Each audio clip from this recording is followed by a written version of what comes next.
There is a country that has been in the pipeline as a EU member, but it doesn't seem to get in officially. And that country, as you may guess, is Turkey.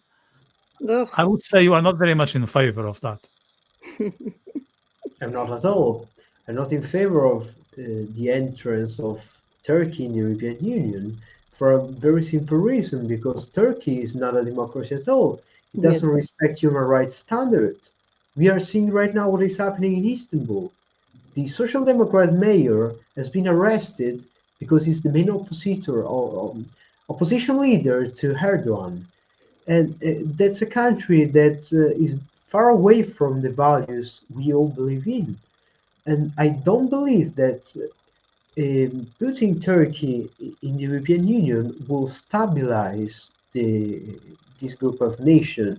Instead, it's an element of confusion. How could you unite our Christian heritage with radical Islam? How could you put together a country that doesn't respect the rule of law with Italy or France, with Germany or Spain, despite the flaws we described previously? If Erdogan stays in power and if Turkey remains in this chaotic situation, I don't see any condition for the adhesion of Turkey to the European Union. I'm in favor of dismantling the European Union for libertarian reasons, because it's a congregation of power that is hindering our freedoms. So I think that making Turkey part of Europe is a very dangerous experiment, and maybe instead of becoming a democracy, Brussels is going to become more like Turkey. I can't see any kind of similarities between Turkey and European countries. That's simply inconceivable. How could we think of Turkey as a European country? After all the things we saw in history, the Ottoman Empire, the violence against Armenian people, Turkey still don't recognize the Armenian genocide, which happened a century ago. That's no way Turkey could be part of the European Union. Really none. Claudio, would you join forces in dismantling the European Union with Lorenzo? Oh, of course, I want the European Union to blow. To be honest, it's a bad project. I don't have much to say. I think I started this conversation by saying that there is friends of mine that say, Claudia, but you are in your right to not like Ursula von der Leyen, but it's the same thing as you don't like the Portuguese government, therefore you want the Portugal to not have any government at all. But what I always say to these people is that it's a concept that didn't work and won't work no matter what you do, because the problem is a matter of conception. You can't have a central government that was unelected, that no one hears about. We don't know anything about what they vote in the European Union. We just see the consequences like some months or years later. And we always, in my opinion, it's almost like you don't need a national government at all, because the main ideas seem to make the national governments seem irrelevant in everything. So I always state that the initial project, as Lorenzo mentioned, the CE, Comunidade Económica Europeia, seemed good, seemed a great project about freedom of trade, etc., etc., etc. Very good, and I think we should back there. But I know it won't be possible, because the plan is more deep. The plan is to erase identities. The plan is to have planified economics, and it won't work. And they always have amazing narratives to persuade you into remaining with them. And United Kingdom is being used as the ghost. Like they don't use Norway or Switzerland or rich countries that never went in.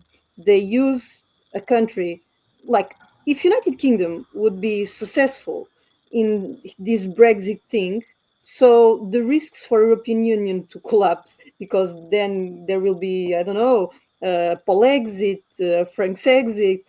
Um, that would be real risks, and I heard it from people who are very fond of European Union, like federalists. They say, "Oh, but you think that it could be that easier for a nation to leave European Union, so then everybody would want to leave." And I think to myself, which kind of system is so good that you need to prevent them so bad and break their legs so bad in order for them to be unable to succeed? And I always mentioned it that Boris Johnson wrote in his biography that Macron told him that United Kingdom will pay for leaving the European Union, and they will try to damage Brexit uh, in his bigger proposal, which was to control the borders. And it's insane. If you keep up the posts of Reform UK, for example, Farage and all this class, all you see is that every week you see 100, 200, more than that, crossing the English Channel. And then you wonder, okay, I know that currently there are socialists in the power in the United Kingdom. The socialists are what socialists are, so I don't expect much for them. For many, many years, 14 years, they also had the Tories on the power and they had to deal with the same problems. But okay, there was a referendum to leave European Union. It was a scream on, we want to gain back the control of our borders. And I wonder, France doesn't have a word to say. If these people are departing from the coast of France, France doesn't see, France is blind. So I do believe that they are trying, really trying to damage Brexit on this because there's no way. To me, seems a very simple problem to be solved. You put a lot of police in French and in English Channel. So I can't conceive why every day, every week, more 100 people cross the English Channel. Then there you go, hotels and helps to everybody. If I want to go to work in England, I will have a big problem if they don't need me. I can't live there. But if I go on a boat from France, I have everything. I have a translator. I have everything. It's like it's better than to belong to the royal family. So I think they are damaging Brexit in their sense, and they are becoming more authoritarian because their people are turning themselves to nationalism, to patriotism. In Portugal, we were always very patriotic. We don't have these complexes of oh, you can't show your flag, that it's a very racist or whatever thing. We never had this kind of situations, but there is countries as England where people are kind of being criticized if they show the flag for for some reason. And what I see now is people turning themselves to nationalism. They turn themselves to nationalism in every possible way. Like it's a matter of saying, this is my identity. I don't want you to erase my identity. We are all different. We are not the same thing. And you see that in the intentions of votes. I think the most countries have these new right-wing parties. I don't call them extreme right. I think it's stupid. They are not extreme right-wing. In some situations, they are not right-wing at all, which I believe is the case of Chega. But they represent a revolt, and people are following that revolt. And why is that? Because European Union is failing. So it's very stupid when I see that Chega doesn't have a word against European Union at all. When Ventura says in the debates, as he's doing, oh, I will stop the migrants from invading our country, I always say to myself, how? If you can't even stand and step in front of von der Leyen and saying, we won't take it, if you are not able to have this speech inside, how on earth, if you were elected, you would have this conversation with Ursula von der Leyen?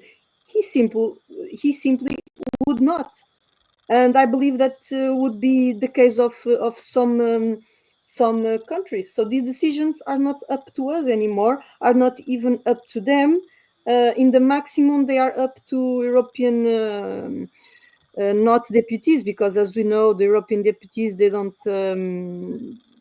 decide anything either. They are there, and it is what it is. But yeah, it's a bad project. I hope it could blow, but I don't really see how.